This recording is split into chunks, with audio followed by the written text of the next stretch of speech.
Hey guys, welcome to my podcast. So, today we're gonna talk about the movie Children of Men, directed by Alfonso Cuarón. Its genre being sci fiction and dystopian, and our leading actors / actresses are Clive Owen, Juliana Moore, and Michael Caine. Yeah, just give a quick summary. This story is about, it's a dystopian film. It takes a few years ahead of time.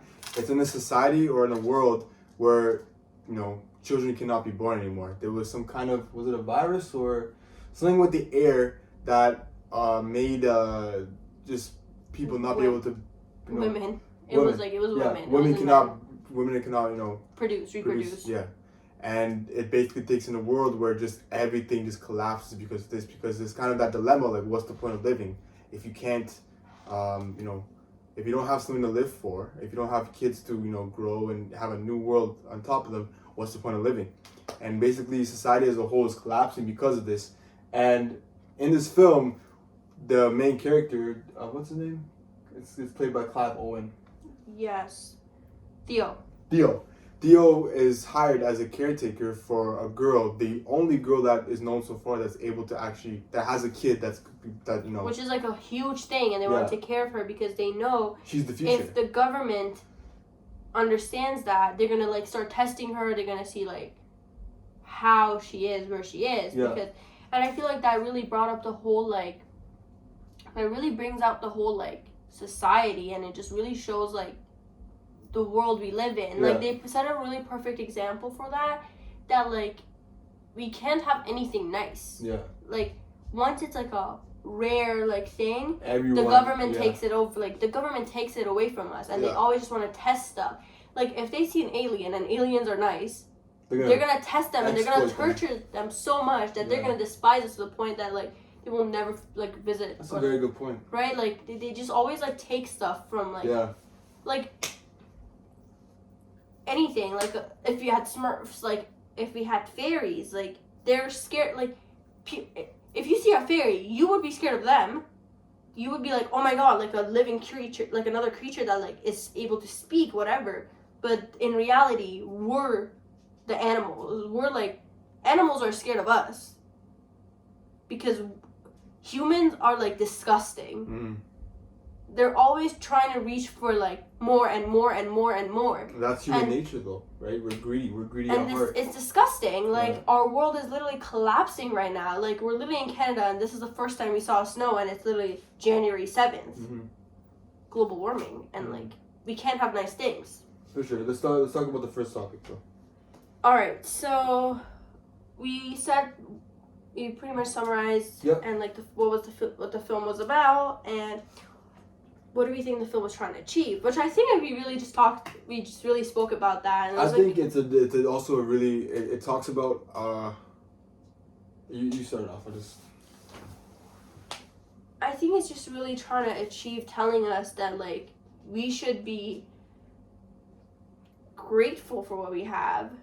Like, giving birth is, it's okay. Giving birth is such a like,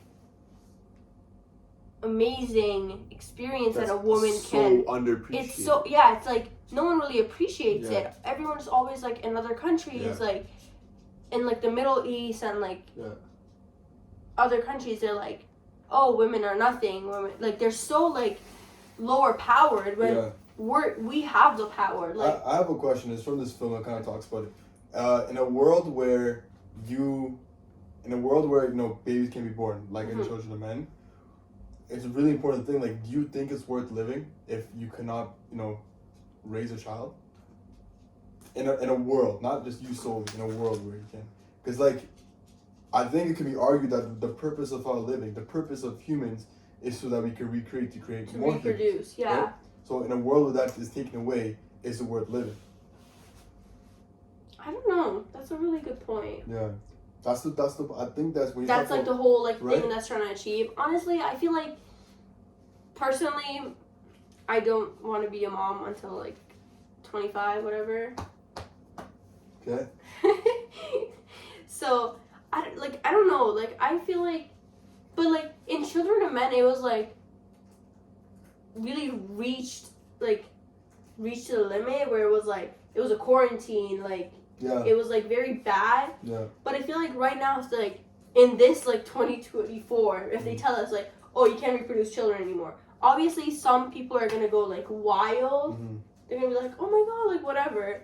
But then some people are just gonna be like, okay, like, you think so? Whatever. Yeah, like I feel like right now it's really normalized to not have a kid anymore, like because everyone's just like, it's so expensive and everything's just like really crazy to like, they're like, we can't even like keep ourselves alive. Why bring a child into the world? That's a very good point. What would you say the mood? No, I'm gonna start off. So the next question would be, I think it was mood and atmosphere, right? The mood and atmosphere that this film creates is really spectacular because it really makes you picture a world that, you know, it's a dystopian future where, you know, no children can be born. The world is collapsing because of this. The imagery used with the cages and the immigrants, the skies and how always cloudy and dark it is, it just really creates this film ambiance of just pure misery and just total destruction. And the last thing I want to say for the moon was, remember the war scene when everything's just going to chaos, the soldiers are fighting that was crazy how the atmosphere that's built. It's just it looks so real. And for like a good like minute where everything shut down, everyone was just like praising the actor who's like pregnant, and like, do you remember that scene? That was beautiful. That was like so. Everyone just like stopped fighting. Imagine like being so powerful, like being so one of a kind that everyone just stops for you. You're like, the world literally revolved around her at that point. Like, she stopped war. And I don't think some people like understand how huge and like a big deal that was in the film. Where like that's it the was power like she had though. The power she had, and it was just like a beautiful cinema moment. Just like moment. It was just like it was like a really big shock. For sure. And I feel like the tone and the mood was like very dark and like urgent, and like the refugees, the British government, like everything.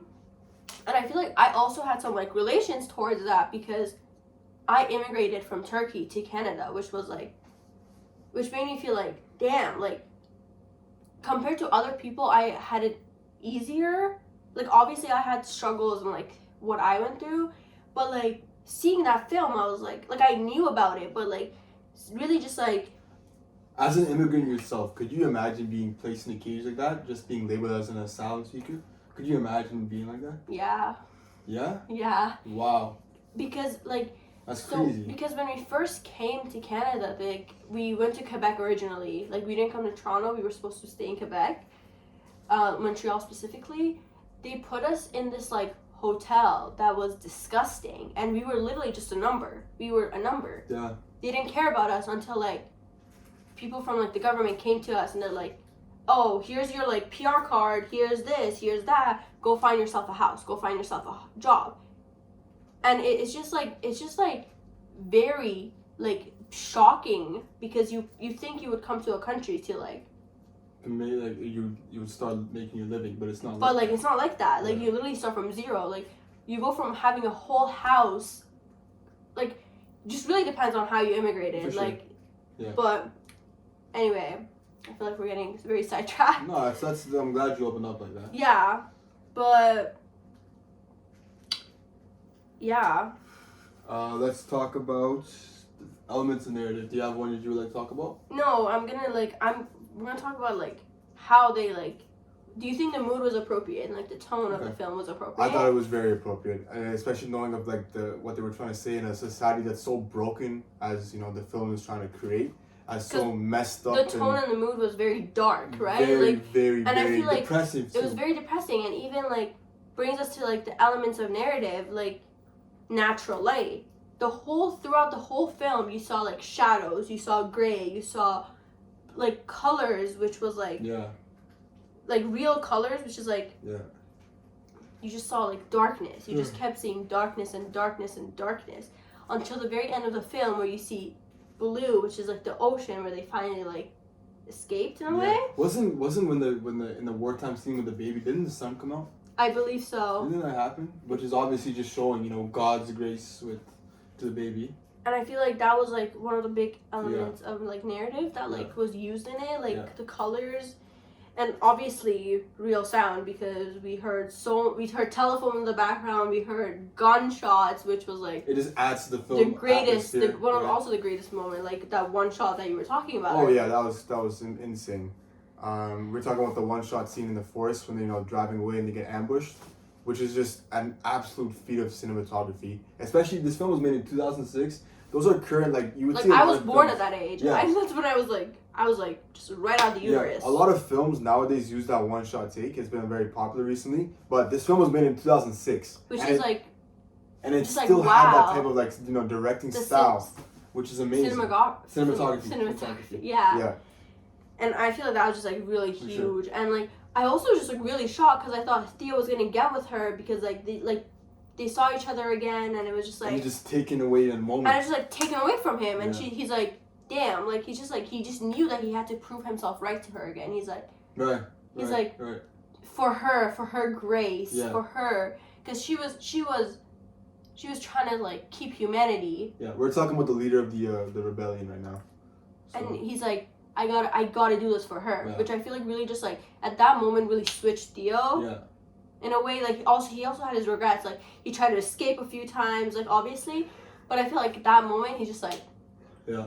Also, at that point where the girl that was also taking care of the pregnant woman, when they went to the immigrant thing where they were literally treating them like crap, and they took her away from them, I was crying. I was so emotional at that scene. I was that was a real whole adult woman, but they don't understand the amount of things that happens. People get their kids taken away from them, their infants taken away from them at these immigrant camps. You've probably seen some of that, huh? I wasn't that immigrant, no. But it wasn't like that. I literally just went to a new country to My bad. Yeah.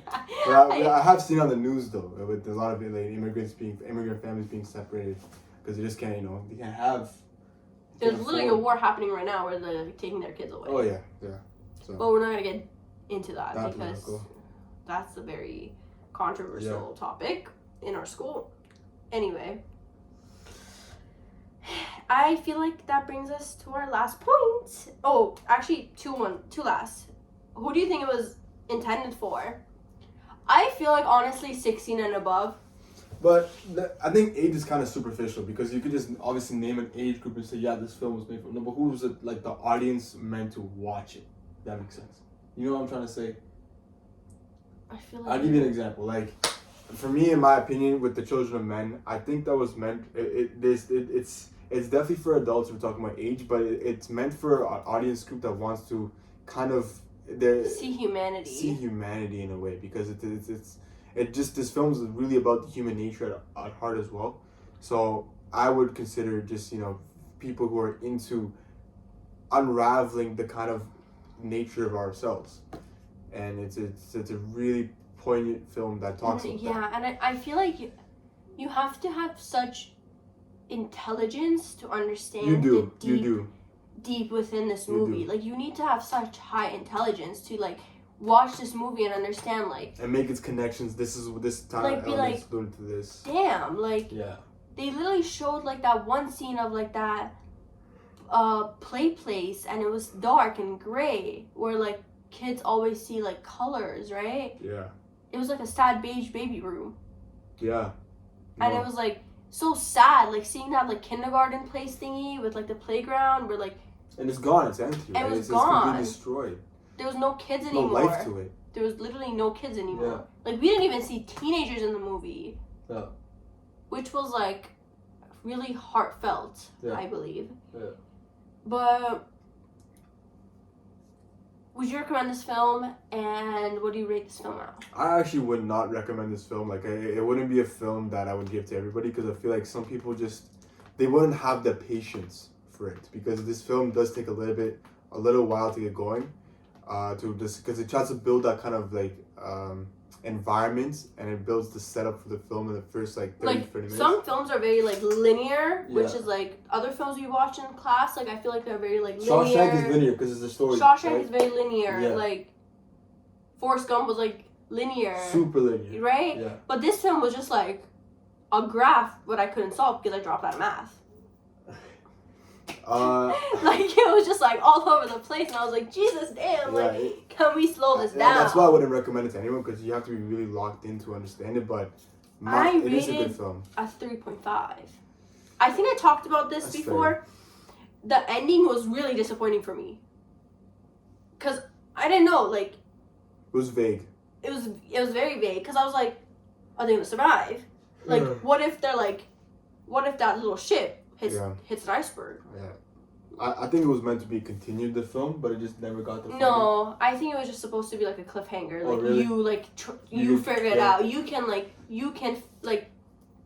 You can picture yourself how you want it to end. I would give it a 3.8, because I do think that it does take a little while to build up, but when it does, the film does hit the point that it really wants to convey. And I just really thought the atmosphere and some of the cinematography is absolutely excellent. Like I said before, the one take scene, which was great. So I rate it 3.8. It has its cons, but still its peaks are very, very good. And I think I don't know. I would recommend it if someone like asked for something like that would like blow them off the feet and like something. I would recommend that. I'd be like, I feel like you should watch this. Like, but I wouldn't recommend it to everyone. Yeah. I feel like I would recommend like Forrest Gump. It's a very enjoyable. Yeah, like he'd be like, oh, you want to get into movies? Like I feel like you should watch Forrest Gump. Right. You would like get into it, but not this. You would not. You need to be like, you need to watch movies to understand this movie and like the level of like cinema. You said, and you said intelligence too. They have to be exactly. Yeah. Okay. But I think that's it for this review. See you the next one.